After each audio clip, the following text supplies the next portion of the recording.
I slid into it. Everything's fine. Did I get anything? Just a little bit, a little stuck. Okay.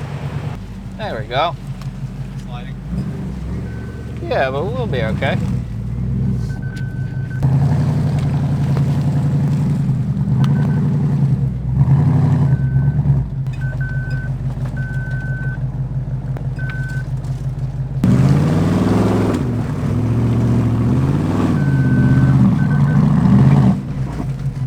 No, my mirror.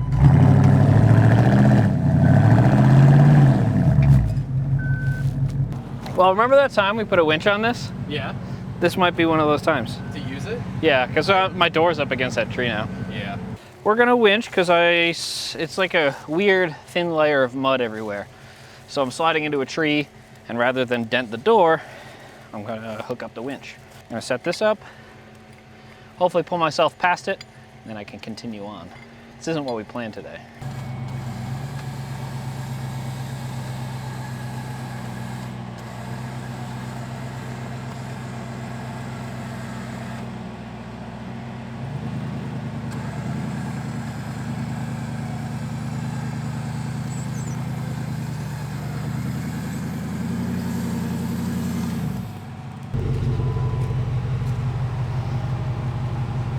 Don't you worry about that. No. It's not like E53 door handles are fragile. Couple scuffs, that's what it's for. Yeah.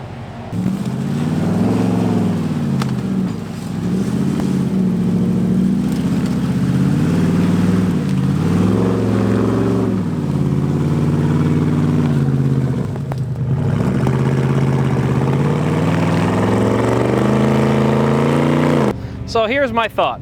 Yeah. I think this is a perfect opportunity to show what happens when you air down. Because if you increase your contact patch, you can get quite a bit more grip out of the same tire. So like we're stuck right now, it might make the difference if we were to drop, say 10 or 15 pounds out of the tires. So I think that's what we're gonna do next. We are at 35 pounds, or 34. I'm gonna drop it to probably 15 or 20. See what that does for us. All right, we're at about 15 now. I'm gonna put the core back in. You can already see the bulge in the bottom of the tire. It's bigger than it was before. Yeah, we're 15, perfect. Now I just gotta do this 3 more times.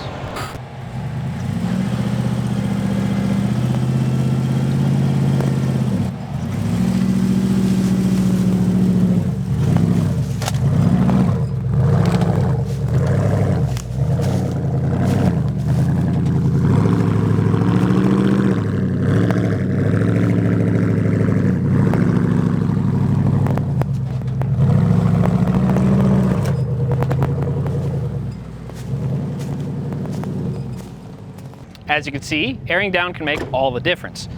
Also, rock sliders are nice, because I just gouged the heck out of it on the way up there. But there's quite a few things you can do just by airing down your tires. Obviously, it increases the contact patch, gives you more grip. It can increase flotation in either sand, some mud, and snow. But it'll also increase the ride quality over bumpy stuff like this. Little piddly rocks and stuff like that, airing down will make it ride way smoother. The only issue is, what do you do once you want to go home? You don't want to drive down the street with 15 PSI in the thing, because your tires will get really hot, gas mileage will go down, and you're going to wear out your tires excessively. So what if we made an air compressor to fill them back up?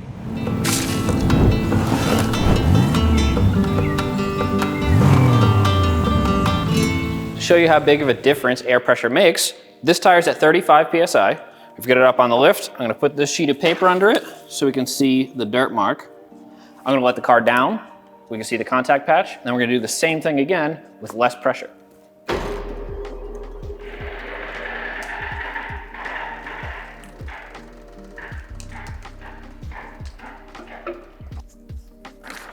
$35.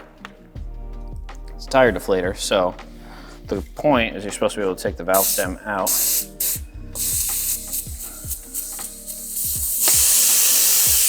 Need to watch it come down. Not as big of a deal for this big of a tire, but like really big tires, yeah, can take quite a while. Ah, I need that there.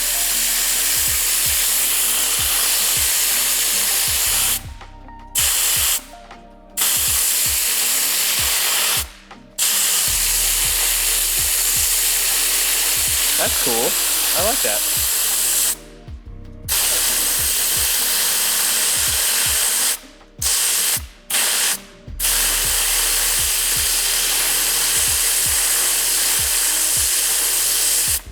So what'd you drop it down to, Mike? 15. So this is 15 PSI we're gonna try now.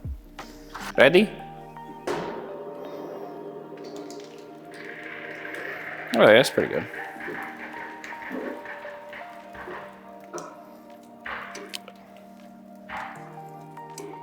Okay. So as you can see, it's obviously a huge difference between 35 PSI and 15. But, you know, it changes both in width, so this is 7 3/4 to 8 on the dot.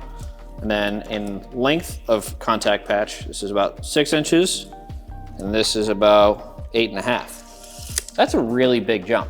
All right, now we're gonna go over the compressor I chose. This is an ARB twin compressor. So it's 2 compressors mounted in one nice compact package.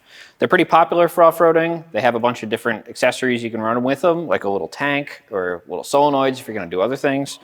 And it's pretty modular. You can take a couple screws out of the back, and then this cover comes off, like so. And then this is a very small tank here, but the end, which is the air outlet, can be spun. So you loosen that screw here and you can spin it wherever you want for that air outlet. Normally it would come out of here and you have 10-degree swing. For what we're doing, I've played with it a bunch, and I ended up having the fitting pointed down. So that gives us just enough space to mount this in a out-of-the-way, discrete area. So we're gonna go over the mount I made for the ARB twin compressor. You can see I have that here with scan data. I played around a bunch. You can see this is the same model from when we did the storage panels here. But I figured out that if you tuck it in here perfectly, it fits in the rear quarter. Ignore that, that was me playing around. But it does fit in the rear quarter here with just a flat bracket like this. So, got all the mounting holes. There's a hole here that we can use to put an air fitting if you don't have the little tank. If you do have the tank, I have the rib nuts in there for that location. And I have 2 switch blanks up here because I want to try to make my compressor have like an enable switch. So every time things key on, it'll run the compressor, and then I can disable it if there were ever a leak or something, so it's not running all the time. And another switch so that I can fire it up with the vehicle off. So that way if I have to fill an air mattress or it's just a quick check, I don't need to fire the thing up to turn on the compressor. So they're 2 blanks. If you don't use them, they're there. If not, you just take a little hacksaw blade and notch these out, and you have access for switches. So that should fit nice. All right, so the compressor mount is here. Both pieces look great. Before I mount the compressor to it and add a bunch of weight, or before I cut out these holes, I'm gonna align this bracket to the body, which sandwiches down there, as you saw earlier. And doing that, bolting it up with no weight on it's gonna be way easier. So that's my plan. We're gonna go through that right quick and then install the compressor.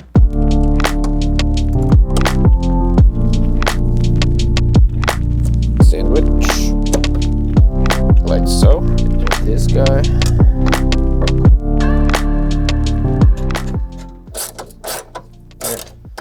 Oh, okay. Got it. So that's lined up. That's cool.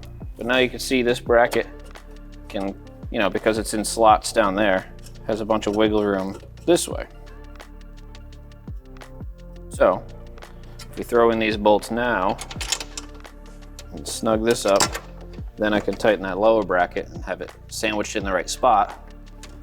So when I'm struggling with it, when it's really heavy with a compressor on it, it'll be less struggling. Hopefully. That's hope. Yeah.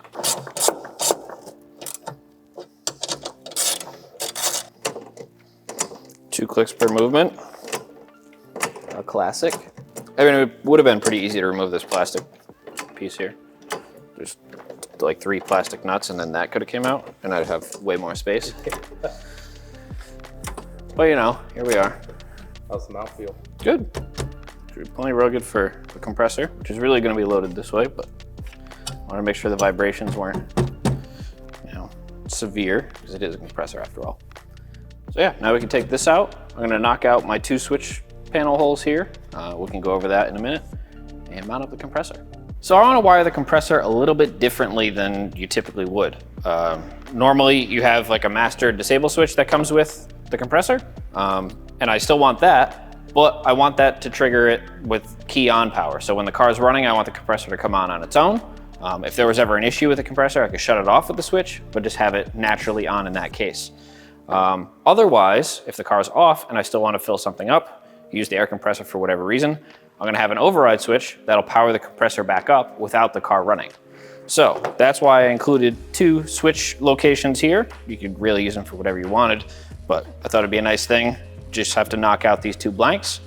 So got a little hacksaw here. I'm gonna, you know, cut the blanks out and wiggle those out of the way, file the edges nice, and then plop my switches in.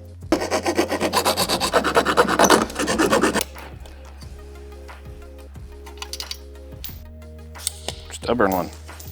Yeah, so I'm gonna just file these little nubs really quick, and then we can throw switches in. I've acquired a smaller file from the other side of the shop, which makes this way easier.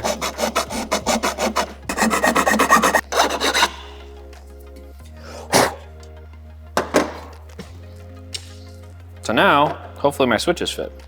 Which one do I want where though? This one. Oh, nice.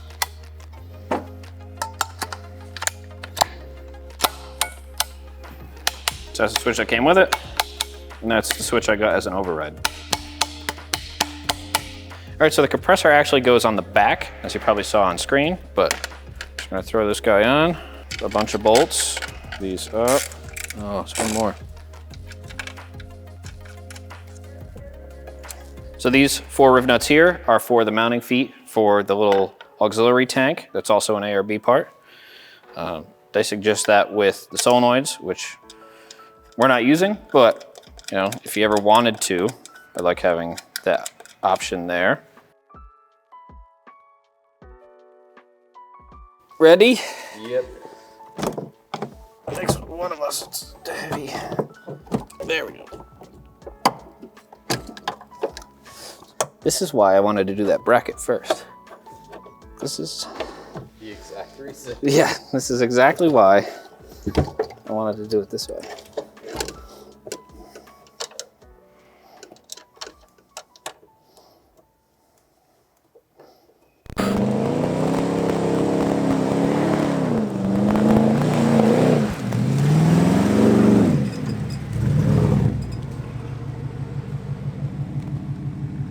So another situation where airing down really helps out is just ride quality in general. So, you know, something where you're going over a bunch of boulders, about yay big, it's kind of rough and it's annoying, but if you air down, it's quite a bit smoother. So we're gonna blast through this little section, which is a bunch of little rocks about that big, aired up, and then we'll show you aired down, and you can hopefully see a pretty big difference.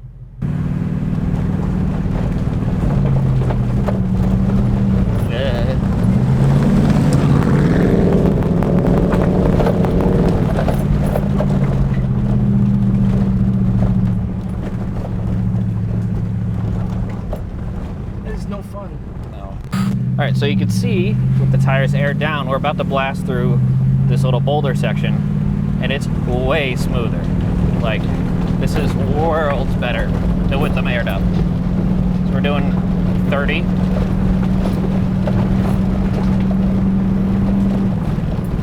It's great.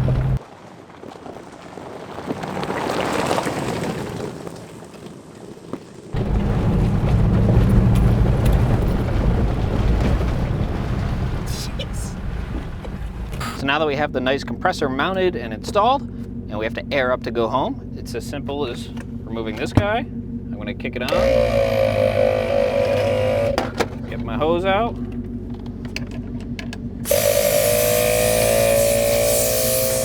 Just air up.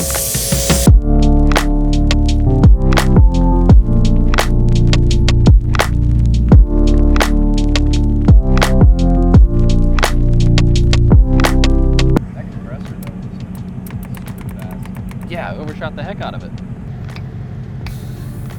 Oh, 35. Hey, all right. So 1 minute to fill. So now I can just time it instead of actually paying attention. Yeah.